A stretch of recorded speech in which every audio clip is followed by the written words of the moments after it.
merci à toutes et tous d'être là. Donc pour ce troisième apéritif consacré à la création numérique. Donc juste un petit peu pour vous réexpliquer cet apéritif, donc cette soirée qui va se dérouler en 3 temps. Un premier temps où des intervenants que je vais vous présenter vont un petit peu vous expliquer certaines choses, qu'est-ce qu'on entend par création numérique, quels sont les outils pour faire de la création numérique, avec lesquels vous pourrez poser vos questions. D'accord ? L'idée, c'est de pouvoir discuter ensemble de cette thématique-là. Ensuite, on pourra continuer à discuter de cette thématique-là, mais à travers différentes installations. Donc, il y a des tablettes, il y a des ordinateurs. Vous verrez aussi qu'on pourra faire de la musique avec des fruits, un petit peu au fond.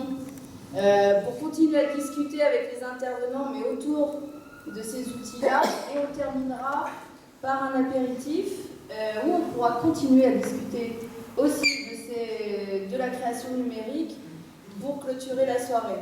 Donc, je tenais à remercier aussi Marie-Danielle, Claudine, Éléonore et Marie-France qui ont organisé ce soir l'apéritif.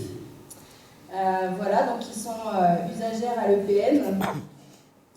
Sinon, cette soirée donc, est organisée par l'espace public numérique que certains d'entre vous connaissent. On est situé à l'angle de la rue Mira et de la rue Léon. On est là aussi pour former les gens à l'outil informatique, d'accord ? Et l'idée de ces soirées apéritifs, c'est de sortir de l'EPN pour venir discuter avec vous de certaines questions, de nouvelles technologies. Donc là, c'est le troisième apéritif ce soir. On en a déjà eu 2, un en janvier et un en mai, sur les réseaux sociaux et le logiciel libre. Donc voilà, on fait partie de la salle Saint-Bruno où on est ce soir, le lieu où on est ce soir, qui est le siège de l'association, qui est une association d'associations et qui est là dans un but d'animer aussi la vie locale et le quartier. On s'inscrit donc dans un des secteurs de cette association. Donc là, l'idée aussi, c'est qu'à la suite de cet apéritif, de cette soirée, à l'EPN, il y a 2 ateliers qui vont arriver au mois de novembre.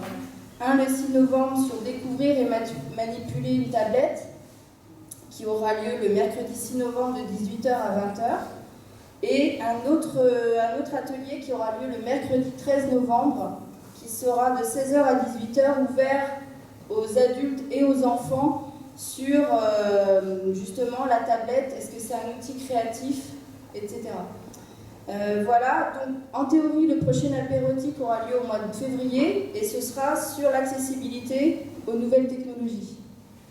Je vais laisser tout de suite la parole, donc déjà je vais vous présenter les intervenants. Donc Nathalie, à ma gauche, qui va aussi se présenter et dire ce qu'elle fait, qui va commencer à animer la soirée. Ensuite, je vous présente donc Thomas du collectif MU et Cyril de Courante Production. J'ai du mal à Courante Production, le mot. Je vais donc laisser la parole à Nathalie qui va commencer la discussion. Bonjour, merci Virginie pour l'accueil. Merci d'être venus en plus aussi nombreux. Nous, on aimerait bien, quand on organise comme ça des événements, avoir autant de monde. Donc c'est un vrai plaisir d'être parmi vous ce soir. Alors, donc Nathalie, je travaille à Fontenay-sous-Bois en fait. Je suis chef de projet innovation numérique. Donc je mets en place des activités pour les écoles, pour les espaces publics numériques comme la coupe d'ordinateur.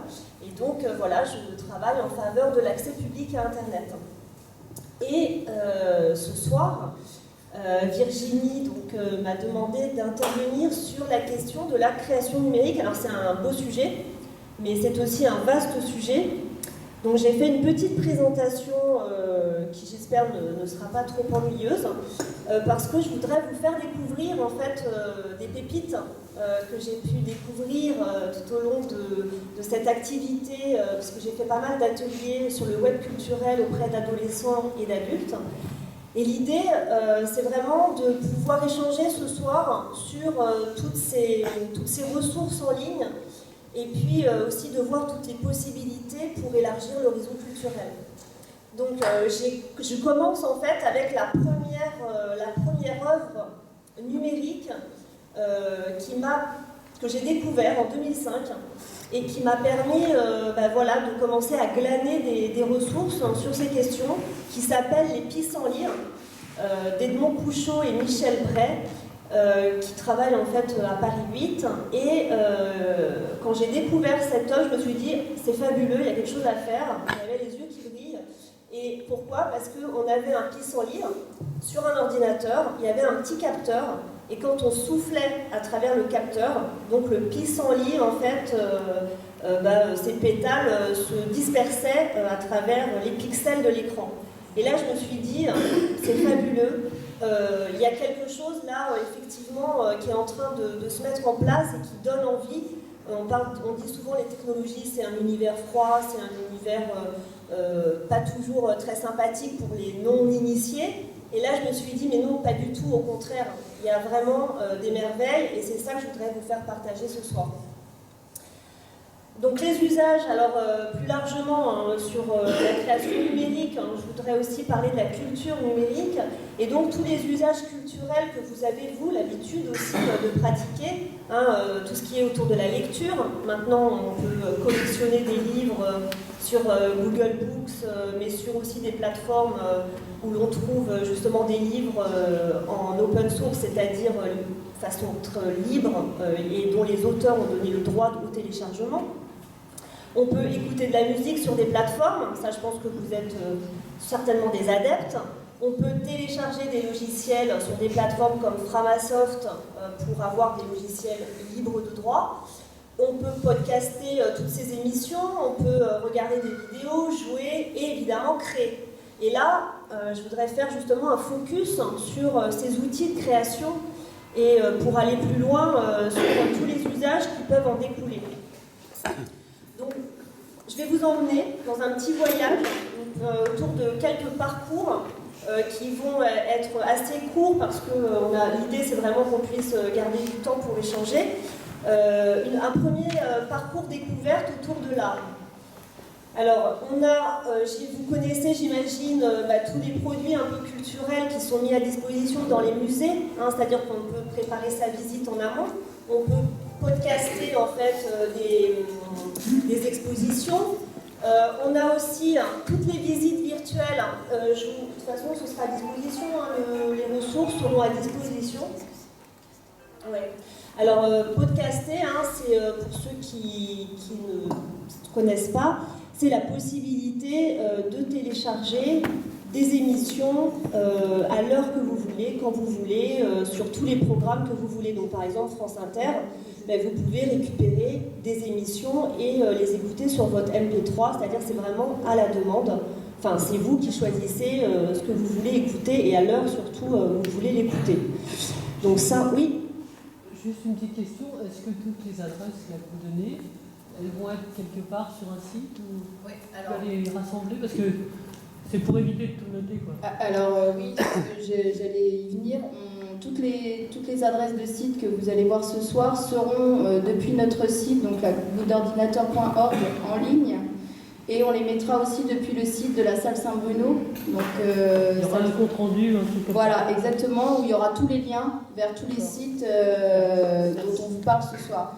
Une petite chose aussi, j'en profite, la soirée est filmée et photographiée. Donc si jamais il y a des personnes qui ne veulent pas être reconnues ou identifiées sur les photos, qu'elles nous signalent pendant la soirée ou à la fin, pour au moment où on va diffuser sur Internet. Le but c'est de diffuser sur Internet, pas autre chose, ne vous inquiétez pas, qu'on sache qui ne veut pas qu'on voit. Voilà, je voulais juste préciser ça. Donc je repasse le micro à Nathalie. Donc on a les podcasts pour préparer sa visite. On peut aussi, j'y reviendrai, on peut maintenant aussi emporter un bout du musée avec soi. C'est-à-dire qu'on peut récupérer, en se créant un compte, par exemple sur le Louvre, mais sur bien d'autres musées, se faire sa propre galerie photo. Donc ça aussi, ça peut être intéressant, parce que du coup, là, on n'est plus du tout passif devant les œuvres, mais on se fait sa propre collection. On devient des collectionneurs de ressources en ligne, et ça, c'est quand même très, très appréciable. Alors, on a également aussi d'autres possibilités. On a les visites virtuelles. Je ne sais pas si certains d'entre vous sont déjà allés se balader à Versailles ou ailleurs à travers des applications de ce type. Donc là, je vous ai mis le château de Versailles qui est à 360 degrés, donc vous pouvez zoomer, vous pouvez vous balader dans les galeries, vous avez la chapelle Sixtine aussi, enfin vous avez, ça permet vraiment derrière son écran de voyager et de voir des choses qu'on ne pourrait peut-être pas voir d'ailleurs quand on y est, parce que c'est au plafond et si on veut aller voir le petit détail, et ben là on peut. Donc ça, voilà. Et puis vous avez aussi des conceptions qui sont particulièrement multimédia, c'est-à-dire que là il y a une interactivité avec l'internaute quand il visite, et vous avez notamment, je ne sais pas si certains d'entre vous ont pu la voir, l'exposition de Monet en 2010 au Grand Palais, en fait, où il y a eu tout un site développé avec une application qui pouvait être téléchargée sur votre téléphone et qui permettait du coup d'avoir plein d'informations complémentaires, et c'était esthétiquement très beau. Si on peut, je vais peut-être... alors, est-ce que j'ai... Je ne vois pas la petite souris. Elle a disparu.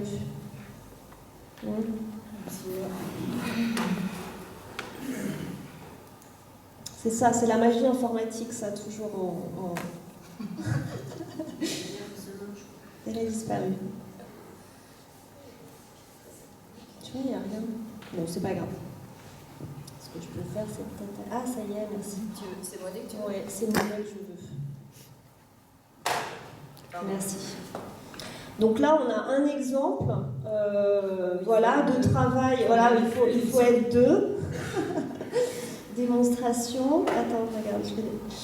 Donc voilà cette application.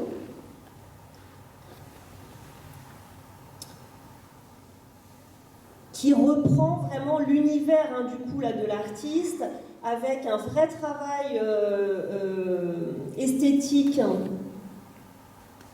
Donc là il faut un petit peu. Alors elles sont souvent assez lourdes parce que elles sont voilà, elles ont un gros travail derrière, et du coup il faut attendre un petit peu pour le chargement.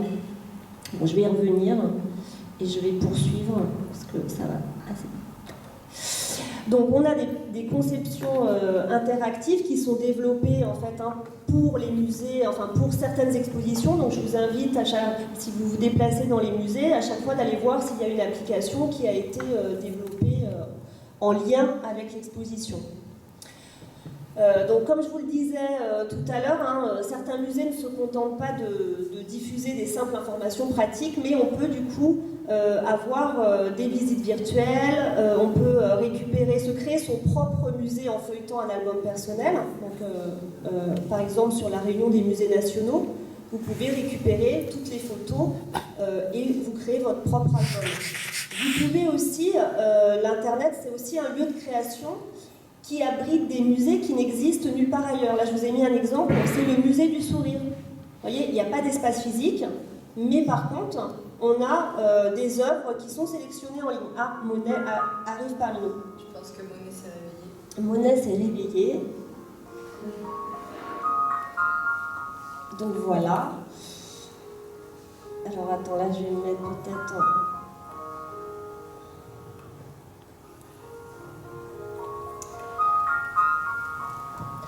Donc là, voilà, et en gros, en fait, c'est comme des tableaux, c'est comme des tableaux qui apparaissent avec à chaque fois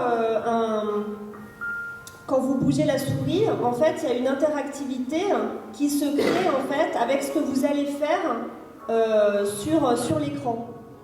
Donc, décidément, il va être vraiment trop long, mais écoutez, je vous propose qu'on avance et puis on ira voir tout à l'heure, je crois qu'il y a sur les ordinateurs, on pourra aller les contempler.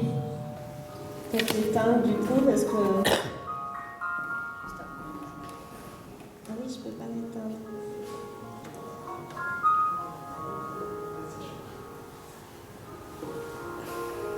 J'arrête là ou pas? Tu veux quoi? J'arrête le plugin, Voilà. Non? Ah oui, ça y est. Vous voyez, voilà. Donc le musée du sourire aussi, que vous pourrez aller voir, c'est cette sélection en fait d'œuvres qui n'existent qu'en ligne. Alors vous avez aussi, c'est un lieu propice au 8e art, plus particulièrement au cinéma. Là je vous ai mis un exemple avec du cinéma d'animation. C'est une équipe de production qui s'appelle Blinder et qui en fait réalise à peu près régulièrement des œuvres qu'il met à disposition gratuitement en ligne pour faire découvrir un petit peu ses compétences et qu'il met à disposition en fait de tous. C'est-à-dire là c'est vraiment, il les met libres de droit. Donc vous avez un univers qui est assez sombre qui s'appelle Elephant Dream. Donc là c'est un univers assez technologique, assez en même temps entre le Jules Verne et la technologie dernier cri.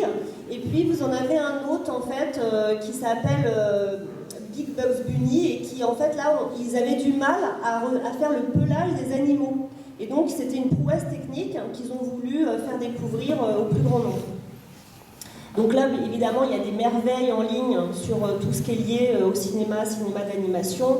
Vous avez des bases de données où vous pourrez retrouver beaucoup de choses. Alors ensuite, vous avez tout ce qui est lié à proprement dit à l'art numérique. Alors qu'est-ce que c'est que l'art numérique? Alors c'est un mélange, on remixe beaucoup dans le web. Et donc là, l'art numérique, ça comprend énormément de choses. Donc ça peut être de l'art vidéo, des installations, ça peut être des performances, on parlera tout à l'heure des musiques, ça peut être tout ce qui est lié au VJing. Est-ce que vous savez ce que c'est que le VJing? C'est comme le DJ, le disque jockey, sauf que là, c'est vidéo jockey. Donc en fait, en temps réel, on a à la fois des images qui sont mixées, et de la musique, donc voilà, donc c'est des choses que je vous invite évidemment à aller voir quand vous avez l'occasion. Donc on peut aussi mettre derrière du spectacle vivant, il y a des dispositifs technologiques aussi qui sont, alors il y a certains lieux qui proposent sur Paris, on a de la chance parce qu'il y a quand même pas mal de lieux de création numérique, vous avez notamment à la Gaîté Lyrique des choses qui se passent, vous avez le Cube à Issy-les-Moulineaux, la Maison Populaire à Montreuil, enfin voilà, vous avez quand même un certain nombre de lieux où il se passe des choses et où vous pouvez tester aussi vous-même tous ces dispositifs.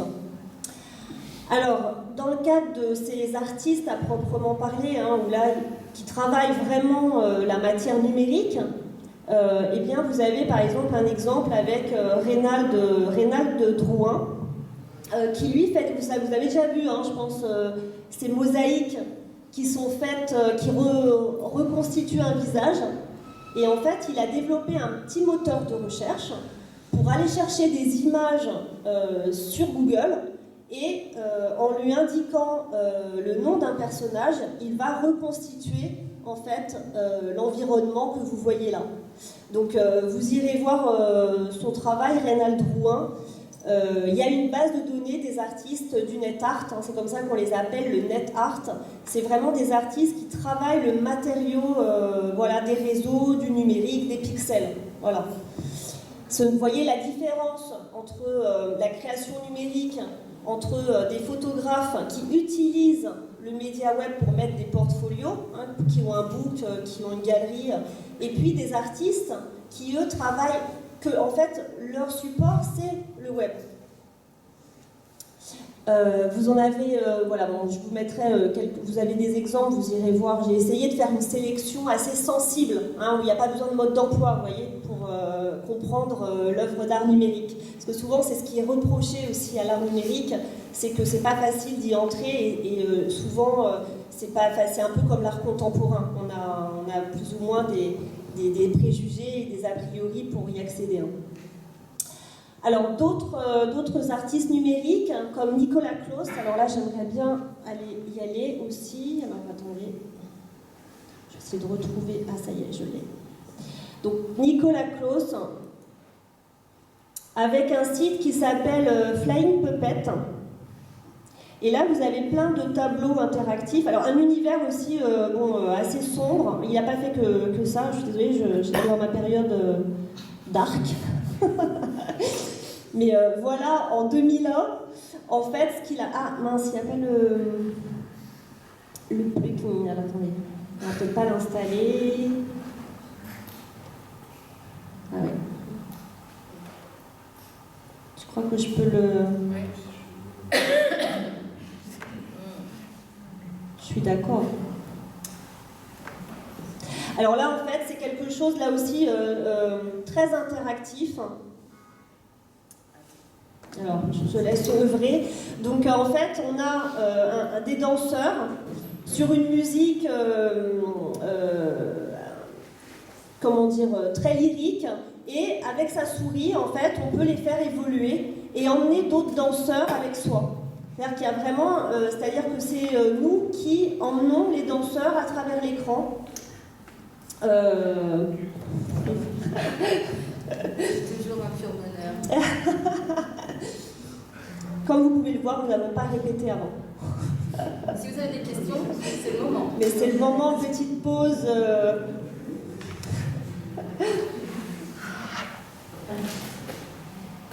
Bon, Nicolas Claus, en tout cas, c'est un plasticien à la base qui, lui, a fait justement, a utilisé ces technologies en voyant un petit peu aussi tous les possibles au niveau pictural, au niveau du spectacle vivant également. Et alors, je voulais vous montrer donc une de ses premières œuvres qui s'appelle Les Gâteaux. Les gâteaux. C'est pas grave. Hein. De toute façon, à l'espace public numérique, vous pourrez venir les voir, les revoir, les contempler et vous régaler. Il y a aussi l'artiste Albertine Meunier, alors qui a travaillé sur un glossaire pour les femmes de plus de 77 ans. Alors, en fait, elle, son discours, c'est, mais comme dans les livres, vous savez, de Tintin, pour voilà, les plus de 77 ans, on fait quoi? Et elle s'est dit, bah, moi, je vais travailler et je vais créer le gang des mamies connectées. Donc, en fait, elle embarque donc, des femmes avec elle, qui travaillent avec le numérique, qui filment, qui s'y mettent, qui deviennent des férus d'informatique, qui deviennent de vrais geeks, hein, geeks. Ce terme-là, je pense que vous en entendez beaucoup parler, hein, des passionnés d'informatique, et qui, à leur tour, en fait, vont voilà, réutiliser la vidéo, le montage, la musique, et donc, vous verrez, elle a créé le Tea Time d'Albertine Meunier, qui est, en fait, un travail sur les mots de la culture numérique. Qu'est-ce qu'un hacker? Qu'est-ce qu'une flash mob? Enfin bon, bref, tout ça expliqué donc par ces femmes de plus de 77 ans, et c'est un très beau travail, très, très humain, très drôle et en même temps très émouvant, et je vous encourage aussi d'aller voir son travail. Et en ce moment, elle fait des ateliers à la Maison Populaire de Montreuil. Donc vous pouvez retrouver ce gang des mamies connectées à Montreuil, et j'espère qu'il ira loin, qu'il ira dans tous les EPM. Alors vous pouvez aussi, avec le numérique, participer à une œuvre en direct. Donc vous avez par exemple Nicolas Frespech, qui est un artiste qui lui a proposé en fait de passer commande d'une œuvre photographique. C'est-à-dire que vous pouvez lui demander en ligne, sur ce site, les shops photographiques, vous pouvez lui demander quelque chose. Alors tout et n'importe quoi. Et il va vous répondre en vous envoyant une photo. Donc par exemple, moi je lui avais demandé l'impossible. Donc j'ai eu, voilà, il y avait une photo. Et en fait, il vous passez commande. Hein, donc vous avez un numéro de commande que vous recevez par mail, et il va ensuite vous répondre par une photo de son choix qui sera évidemment, voilà, qui vous appartient, et il le met sur son site. Donc là, on est dans une démarche artistique. Et alors ça, je vais annuler. Et donc, c'est aussi intéressant là de comprendre ce que l'artiste veut faire passer, comment. Quel message il veut délivrer à travers une œuvre, et vous, comment vous pouvez jouer aussi avec. Hein, parce que l'idée, évidemment, c'est pas qu'il se fasse plaisir tout seul dans son coin, mais c'est aussi que vous entriez en interaction avec l'artiste. Vous en avez d'autres, je vous ai mis des exemples, moi, que j'aime beaucoup, c'est ce qu'on appelle le Ninart. Alors c'est quelque chose de totalement absurde, c'est quelque chose de complètement inutile, donc forcément on en a besoin. Et vous avez donc des œuvres de, par exemple, Jackson Pollock, où en cliquant sur la souris, en fait, vous allez pouvoir créer à la manière de l'action painting, faire des tâches comme ça sur l'écran. Alors c'est bien parce qu'en plus on ne se salit pas les mains, donc ça c'est un avantage là, le numérique. C'est pour ça qu'il y a des profs d'art plastique maintenant qui utilisent beaucoup les tablettes dans les écoles, parce que du coup les murs restent propres. J'ai eu cette réponse-là, donc qui est assez drôle. Vous avez aussi à la manière de... Alors, il y a des sites qui vous permettent de faire à la manière d'Andy Warhol vos propres photos, les décliner évidemment comme les sérigraphies. Vous pouvez aussi faire à la manière de Picasso, vous créer un petit avatar. Enfin, il y a énormément de choses ludiques et très agréables à utiliser. Et puis donc vous découvrirez ces œuvres d'une artiste qui a un mouvement très court sur l'internet et qui est vraiment des choses en fait parfois très très inutiles. Souvent on me dit mais ça sert à quoi? Voilà. Alors voilà, c'est une question, vous voyez, qu'il faut se poser. L'œuvre d'art sur internet, hein, c'est comme l'œuvre en général, on se dit mais voilà, qu'est-ce que ça nous renvoie? C'est bientôt la fin. Alors bon, je vous avais préparé plein de choses, mais voilà, vous irez de toute façon les découvrir. Il y a un parcours autour des mots, où là vous pouvez créer vos propres mots-clés, en faire associer le fond et la forme, c'est-à-dire que vous mettez tous les mots que vous aimez, ou que vous n'aimez pas d'ailleurs, et puis vous les intégrez dans une forme, et vous pouvez les récupérer en fait, mais on va les bidouiller hein, tout à l'heure, donc on va les utiliser. Hein. Donc vous irez regarder ce qu'on peut faire avec les mots, avec l'écriture numérique, ce qu'on peut faire avec les sons, mais là on va aussi avoir des exemples. Donc là moi je vous ai mis des exemples de sites généralistes hein, sur un genre musical. Vous avez par exemple le concept des concerts à emporter. Donc la blogothèque, où là vous pouvez avoir une petite vidéo du concert auquel vous n'êtes pas allé, mais que vous auriez bien aimé voir quand même. Vous avez aussi Zik Libre en Bib, qui est en fait une communauté de bibliothécaires hein, qui mettent à disposition de la musique libre de droit et qui font découvrir comme ça de jeunes talents à l'ensemble des usagers. Vous avez aussi le piano graphique qui est une œuvre numérique assez ancienne mais qui fonctionne toujours aussi bien, c'est-à-dire qu'avec les touches de son clavier, eh bien, ça devient des touches musicales. Donc vous avez autour des sons et puis autour aussi des innovations. Alors là, je pense que c'est une déformation professionnelle, parce que maintenant, avec mon titre, chef de projet innovation numérique, je repère, je fais de la veille, j'essaye de voir ce qui peut être intéressant au niveau des innovations technologiques, mais pas que, pour justement développer l'expression, la créativité sous toutes ses formes.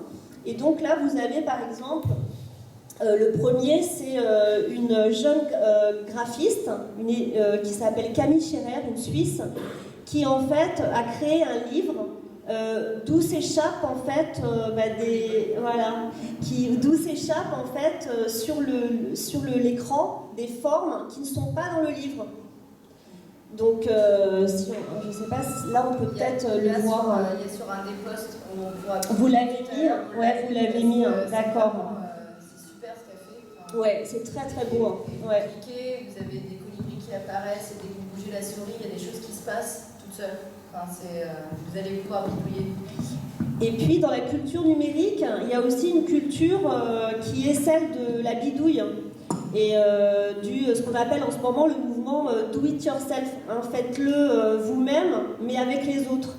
Et vous avez des sites qui vous permettent d'avoir des petits tutoriaux pour créer vous-même, par exemple, je ne sais pas, le fruitophone que vous allez tout à l'heure expérimenter.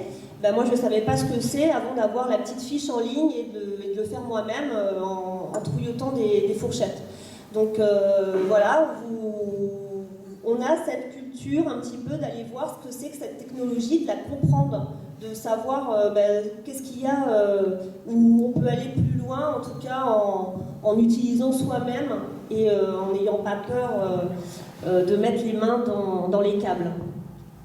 Donc voilà, donc ça, et puis tous les usages mobiles aussi, souvent on voit maintenant tout le temps des personnes qui prennent des photos avec leur téléphone ou avec aussi leur tablette. Vous aurez la chance aussi tout à l'heure de les tester. Et du coup, de faire des photos, de faire des retouches directes d'images. Et ça, voilà, ça fait... En tout cas, voilà, c'est la créativité sous toutes ses formes et accessible au plus grand nombre. Et puis, je crois que j'ai terminé. Je vous ai mis d'autres sources, mais je pense que voilà. Et comme le virtuel ne nous dispense pas d'être vrai, voilà, j'aime beaucoup cette petite phrase. Donc, l'idée, c'est qu'on puisse se rencontrer et échanger tout à l'heure. Et là, on va passer donc, après ce parcours un peu généraliste et rapide, à la musique. Est-ce qu'il y a des questions? Est-ce que oui, voilà, des petites questions ou après...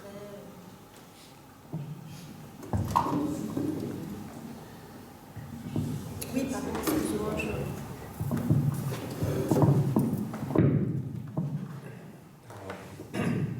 Bonsoir à tous. Alors, je m'appelle Thomas, je fais partie du collectif MU.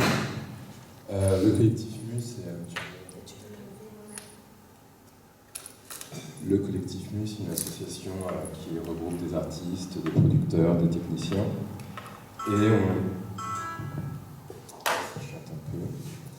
Et on travaille essentiellement dans le domaine du sonore. Est-ce que je vais essayer de trouver ça?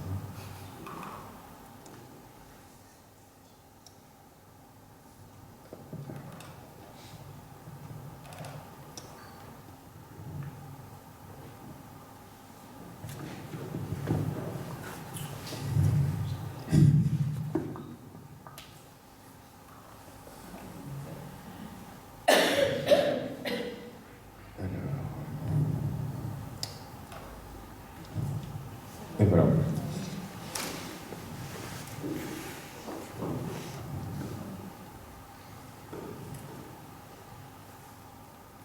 Ok. Donc, comme je vous le disais, le collectif MU, c'est une association qui réunit des artistes et des producteurs, des techniciens. On fait essentiellement en fait, de l'art sonore. Donc, l'art sonore, c'est un peu de musique, mais c'est aussi tout ce qui touche au son au sens large, donc ça va du son des oiseaux, au son qu'on peut enregistrer sous l'eau, au son du vent, à plein de choses. Et ce que je vais essayer de vous présenter brièvement ce soir, c'est les outils qu'on utilise en fait, qui sont liés à cette esthétique de l'art sonore. On va voir que le numérique et l'utilisation des ordinateurs est devenu systématique aujourd'hui dans soit la musique, soit l'art sonore et la façon de le diffuser. Donc, pour commencer, on capte le son, on cherche à l'enregistrer, donc on va utiliser ce qu'on appelle aujourd'hui des enregistreurs numériques avec des micros. C'est des outils assez simples. Là, ce que vous voyez au centre, c'est l'enregistreur, qui est une machine numérique. C'est une sorte de mini disque dur, on va dire, qui va nous permettre, un magnétophone, qui va nous permettre d'enregistrer directement en numérique les sons qu'on va capter. Donc tous les fils que vous voyez autour, c'est tous les micros qu'on va pouvoir brancher sur cette machine pour enregistrer différents types de sons. Donc ensuite, on voit, ça c'est des gens avec qui on a travaillé. Donc les gens en pleine action en train d'enregistrer. Là c'était sur le Danube, je crois, avec Rodolphe Alexis, qui est un artiste sonore avec lequel on travaille souvent. Et donc ce que vous voyez là, perché au-dessus de sa tête, c'est tout un assemblage de micros particuliers qu'il a utilisé pour enregistrer l'ambiance sonore du Danube et de l'environnement qu'il y avait autour. Je crois que j'ai un autre exemple à vous montrer. Là, c'est un autre projet de Rodolphe Alexis qui est parti au Costa Rica, qui a pris plein de microphones avec lui pour enregistrer en gros le son de la biodiversité plutôt luxuriante, on va dire, qui se trouve là-bas. Costa Rica. Et il est revenu à Paris avec tous ses enregistrements. Donc une fois qu'il est revenu à Paris pour écouter ses sons, il a mis tout ça dans son ordinateur. Et la deuxième phase, c'est donc comment il va observer le son sur son ordinateur. Donc il y a plein d'outils maintenant disponibles pour ça. Alors, je ne sais pas si vous voyez bien d'ici, mais ce que vous voyez là, ça représente peut-être 3 minutes d'un extrait sonore. Et toutes ces petites variations bleutées que vous voyez, en fait, c'est l'évolution du volume, là en l'occurrence, du volume de l'enregistrement dans le temps. Et on va voir qu'en fait, la représentation visuelle du son a pris une importance assez fondamentale avec l'outil numérique et les ordinateurs. Donc il y a plusieurs types de représentations. Tout ce que vous voyez là, c'est la représentation d'un même son. Donc là, par exemple, ce que vous voyez là, c'est les fréquences. Là, vous voyez, ici, ce sera les sons graves. Plus vous irez vers la droite, plus on ira vers les aigus. Là, c'est l'évolution du volume. En haut à droite, c'est l'évolution de la stéréo dans le temps. Donc, c'est-à-dire que si le son est plus ou moins à gauche ou à droite. Et en haut à gauche, c'est la représentation en 3D, cette fois de tous ces éléments-là réunis dans le temps, pour avoir une sorte d'analyse synthétique du son. Et donc toutes ces représentations, en fait, sont devenues primordiales pour pouvoir éditer et travailler avec ces enregistrements. Donc là, je vais vous présenter brièvement quelques outils qu'on peut être amené à utiliser. Ça, c'était ce qu'on utilisait avant, donc des bobines qu'on découpait et qu'on scotchait. Et maintenant, on a plutôt quelque chose de ce genre-là. Ça, c'est un logiciel qui s'appelle Pro Tools, mais il y a énormément de logiciels, des gratuits, des payants, des libres, ou des très chers aussi. Là, ce que vous voyez, en fait, c'est la superposition de plusieurs enregistrements. Donc, c'est ce qu'on appelle le mixage, en l'occurrence. Donc c'est comment mélanger plusieurs enregistrements qui ont été effectués à plusieurs endroits différents, par exemple.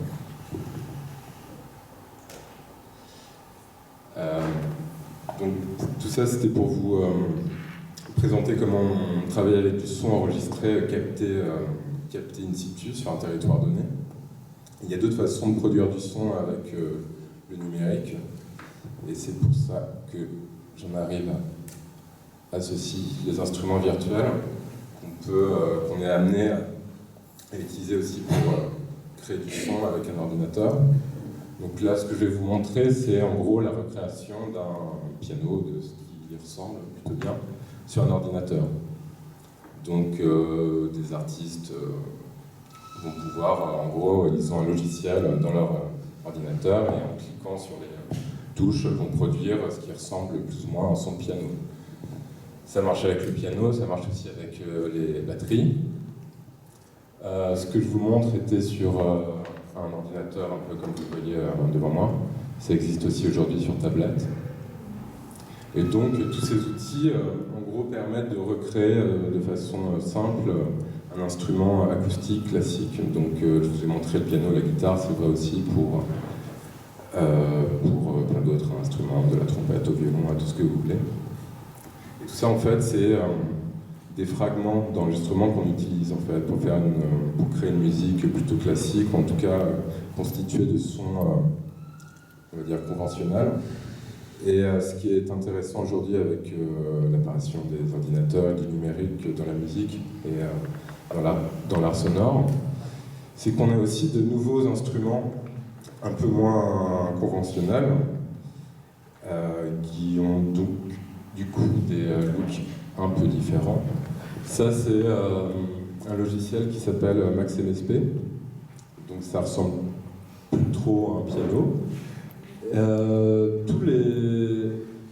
Alors pour vous, c'est relativement complexe. Pour vous donner une brève idée, chaque petit module que vous voyez est connecté avec un fil comme ça. Chaque module est connecté à un autre. Chaque module crée un son ou modifie un son. Et en gros, c'est une nouvelle façon. En gros, le numérique permet de créer ses propres instruments. au lieu d'apprendre à jouer du piano, aujourd'hui les artistes, enfin en tout cas certains d'entre eux, au lieu d'apprendre à jouer du piano, ils vont se demander plutôt construire leur propre piano, pour résumer ainsi. Ça c'est un premier exemple, il y en a d'autres encore plus compliqués. Et ça, c'est le genre de logiciel avec lesquels on travaille. Donc ça, c'est toujours un logiciel qui s'appelle MaxMSP, qui a été développé il y a quelques années, entre autres par l'ERCAM. Je ne sais pas si vous voyez ce qu'est l'ERCAM, juste à côté de Beaubourg. Donc ça, c'est typiquement le genre de logiciel avec lesquels on travaille et qui permettent de créer des sons qu'on ne pourrait pas faire avec un instrument acoustique classique. Tout ce que je vous ai montré pour l'instant se passait avec juste un ordinateur et une souris et un clavier. Parfois les artistes sonores ont envie d'utiliser un peu leurs mains comme avec un instrument classique, c'est pour ça qu'on utilise alors des contrôleurs. Et comme tout à l'heure, il y a des contrôleurs qui s'inspirent d'instruments classiques comme là, un piano. Et après, il y a aussi d'autres types de contrôleurs plus adaptés au monde du numérique. Donc il y a ça, où vous voyez en fait chaque petit bouton correspond à un son ou à une fonction, on peut lui définir son rôle. C'est des instruments qui sont évolutifs, qui n'ont pas une fonction propre. Et disons que chaque bouton permet d'activer tel ou tel élément sonore au fil du temps, par exemple, permet de moduler des sons. Donc ça c'est pareil, d'autres types de contrôleurs qui sont dédiés à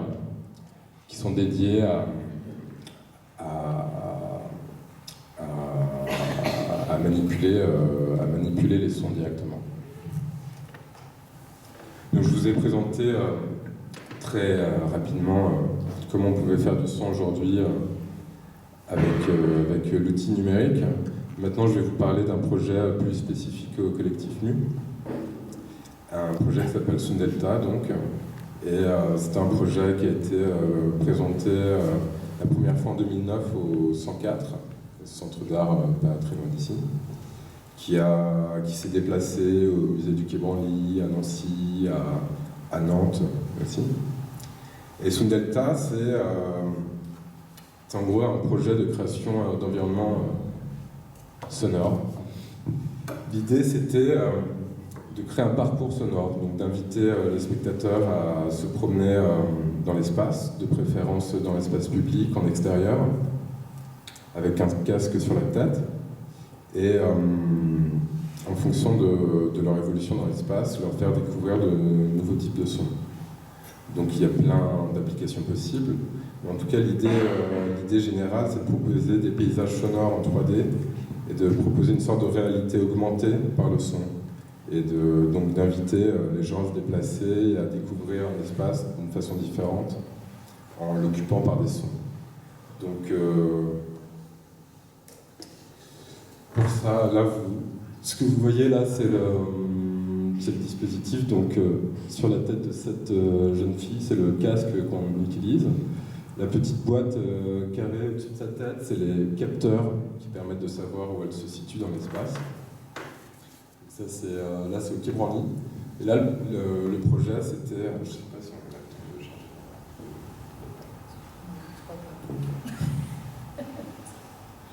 On pourra y accéder depuis les ordi, et vous pourrez bidouiller.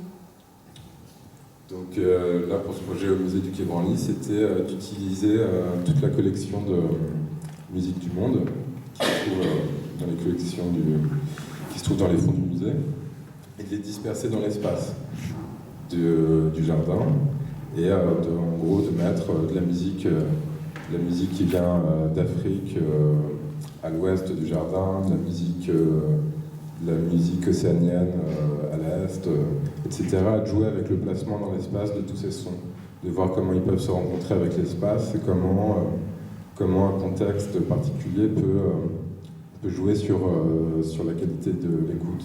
Qu'est-ce que ça veut dire d'écouter telle ou telle musique dans tel ou tel espace. Donc en gros, c'est l'idée motrice du projet qui s'est appliquée aussi à Nancy. Là, c'est un autre contexte. Là, ce que vous voyez, en fait, ça se trouve à 9 mètres de hauteur. Donc, c'était plutôt haut, et on invitait les gens à écouter des sons plus ou moins librement inspirés de la conquête spatiale, en fait.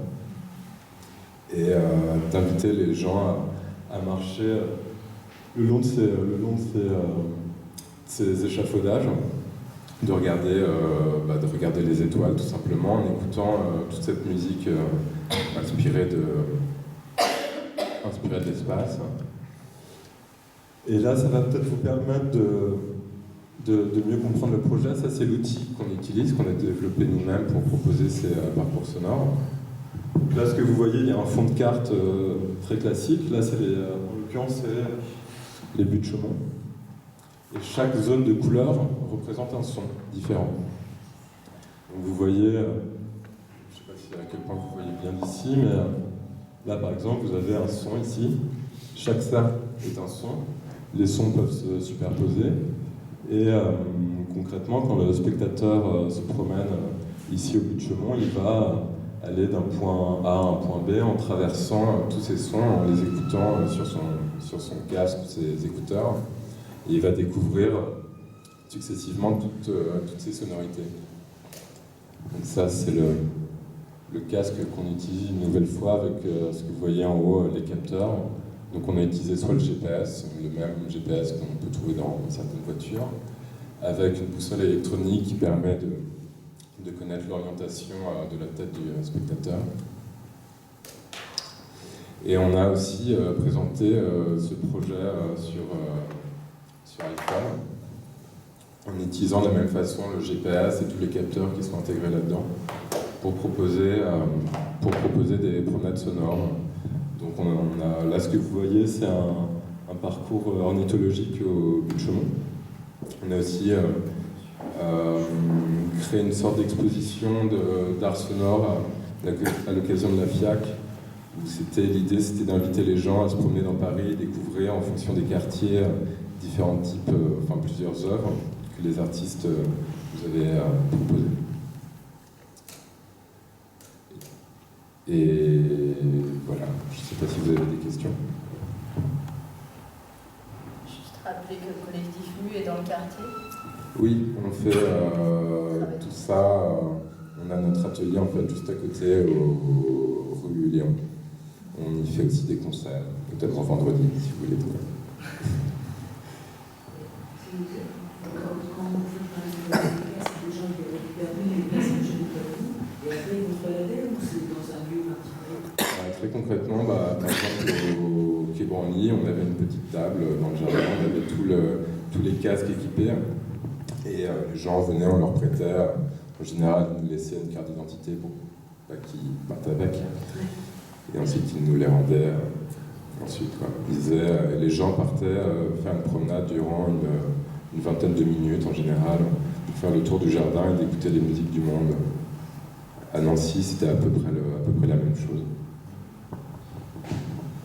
J'essaie de comprendre le fondu enchaîné des sons. Ouais. Quand c'est des sons électroniques ou je comprends à peu près en tant que, mais quand c'est des musiques du monde, on passe de musique à l'autre de façon. Ça, c'était un peu tout l'enjeu.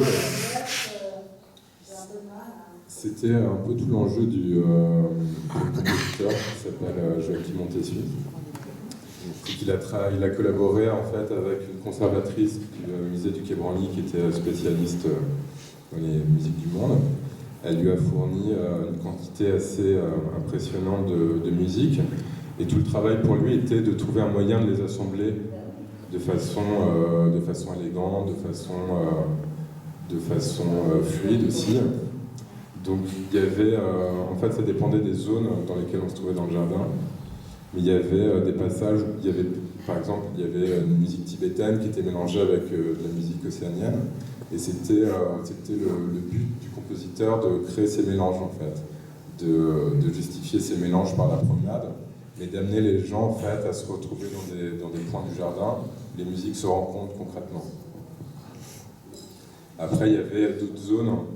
Tout s'est fait en gros dans le respect de ces musiques-là, c'est-à-dire qu'on pouvait se trouver à un endroit où on entendait la musique, un extrait pur sans qu'il soit mélangé, Et puis ensuite par la promenade, on glissait vers une autre avec, comme vous dites, des fondus enchaînés. Donc ensuite, le compositeur s'appuyait soit sur le rythme des musiques pour pouvoir les assembler, soit sur leur tonalité, soit sur plein de choses. Ça, c'était son travail de compositeur.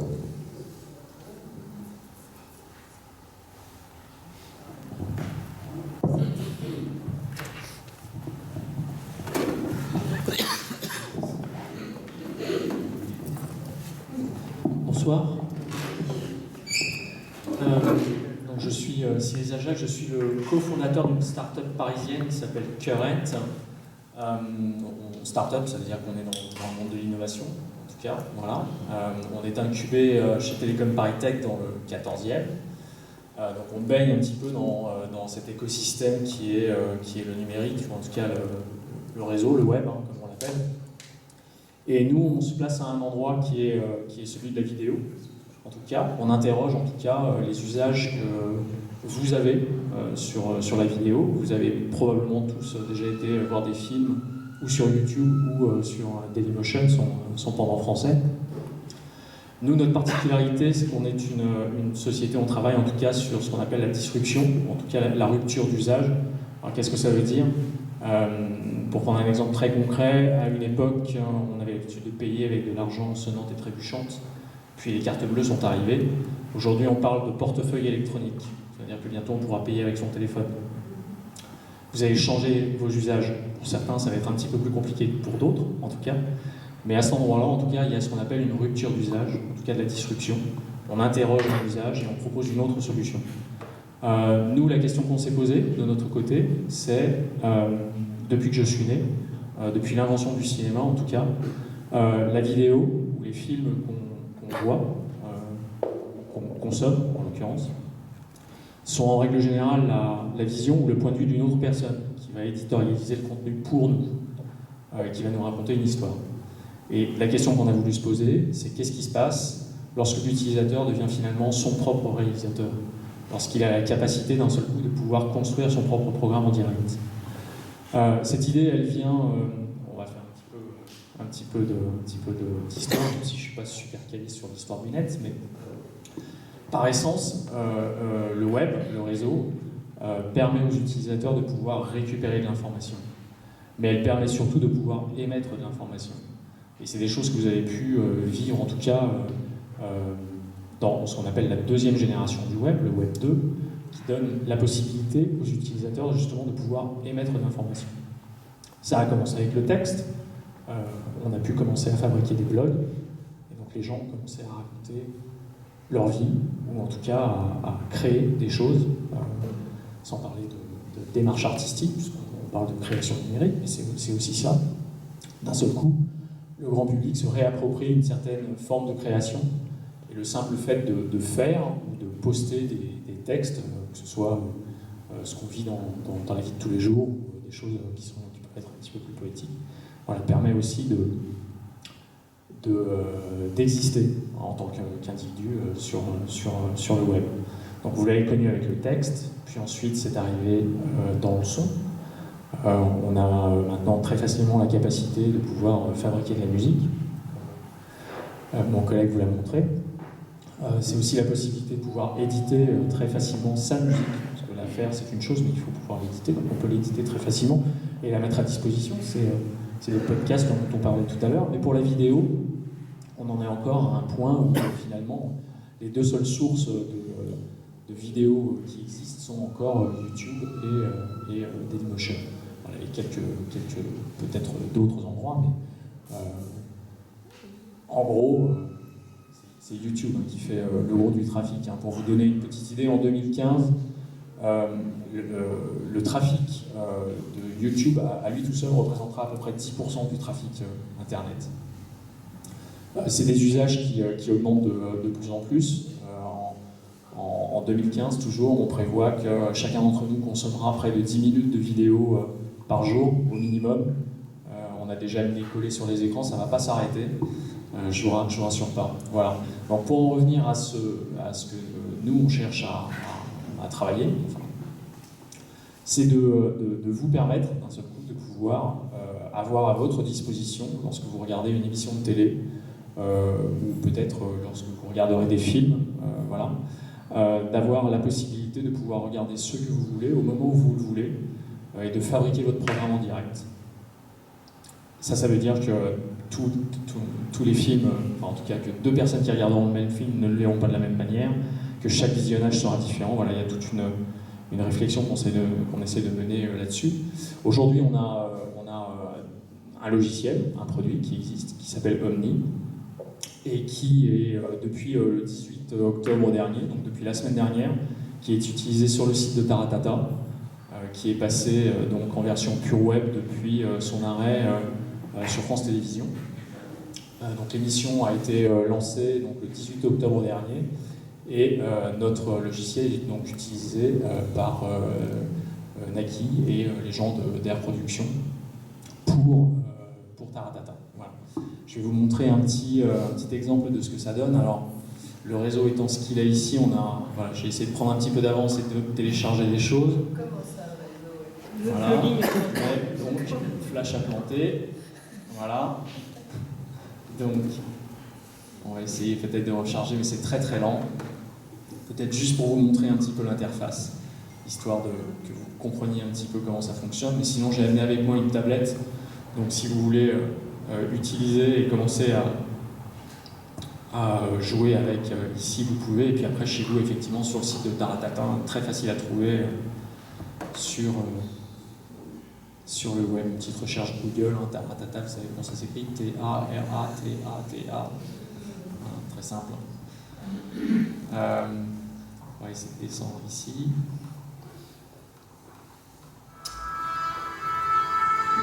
Voilà, on va charger ça un peu. Voilà,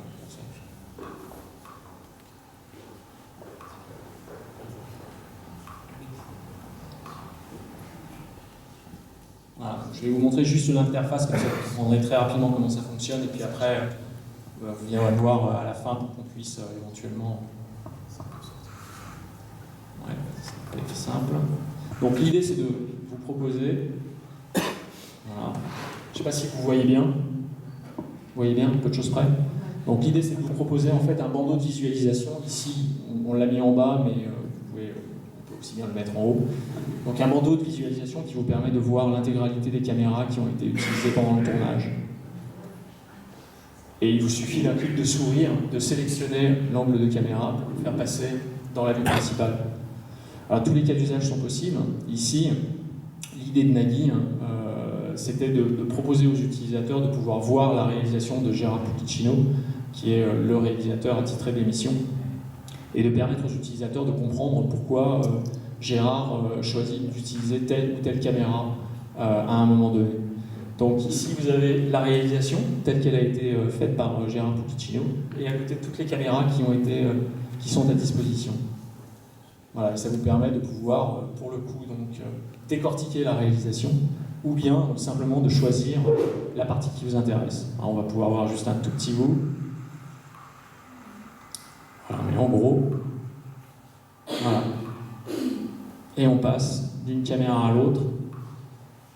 Voilà, quand ça veut charger, hein, bien évidemment. Donc ce que ça veut dire, c'est qu'on voit aussi tout ce que vous ne voyez pas d'habitude à la télévision. Quand un caméraman nous fait un rattrapage de points, ce qu'on appelle un rattrapage de points, c'est...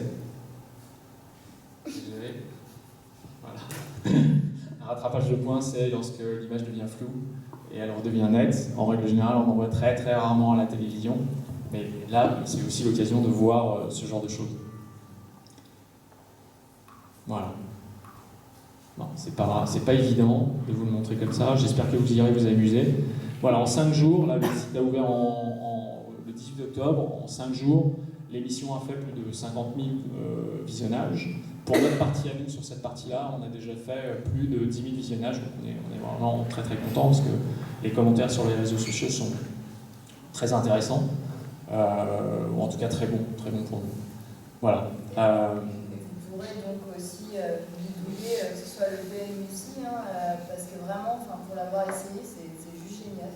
Oui. On a vraiment l'impression d'être dans la peau d'un réalisateur, en 360 degrés dans tous les sens, on fait ce qu'on veut. voilà, on peut parler après derrière un petit peu de création numérique, parce que notre idée c'était de créer un outil qui soit le plus simple possible et qui permette effectivement un usage aussi simple que celui-là. C'est-à-dire voilà, on filme un concert, on filme un match de football, on filme une pièce de théâtre, un opéra, et suivant votre centre d'intérêt, vous allez pouvoir voir l'intégralité du programme sous cet angle-là. Mais ce que ça veut dire, c'est que ça peut être aussi utilisé pour effectivement pour aller plus loin dans la création. Là, j'en appelle à tous les créateurs, lâchez-vous, imaginez des choses à faire avec un outil pareil. Là, l'idée, c'est effectivement de pouvoir raconter à nouveau toutes les histoires qu'on connaît déjà, mais on peut leur donner une autre dimension, une autre profondeur. Et cet outil-là est là pour ça. Voilà. J'ai fait court. Ouais, c'est très bien. Je vous remercie. Vous avez des questions?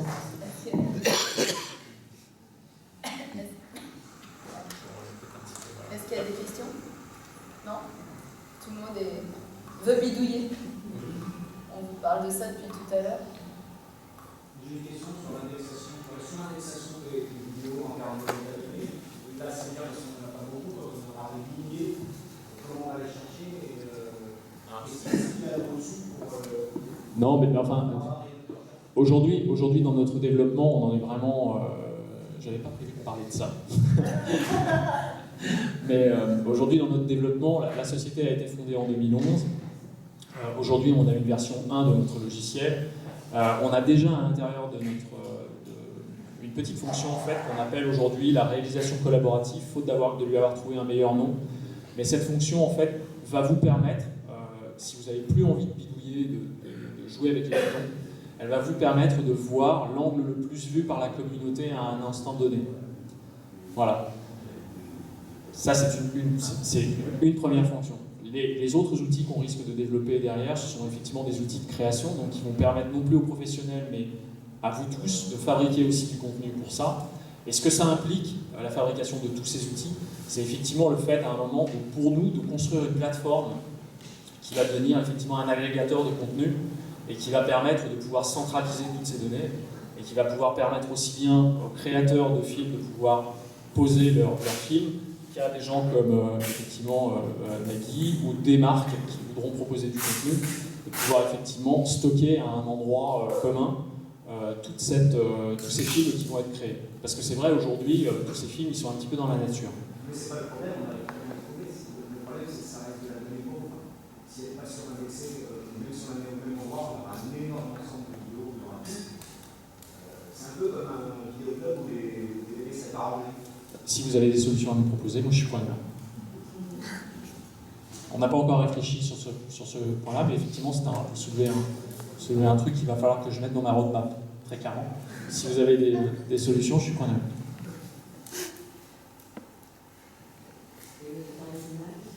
Pardon?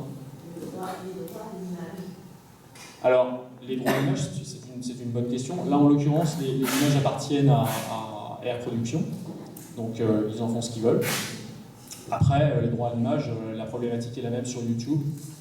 C'est la personne qui fabrique les images qui est responsable. Ça pose des problèmes tous les jours sur YouTube. Ils ont des algorithmes qui permettent de faire du nettoyage. Voilà. Il faudra, à notre tour, à un moment, peut-être qu'on se penche sur cette question-là, mais voilà, il est possible qu'on se fasse manger avant. Donc, quelqu'un d'autre réfléchira pour nous.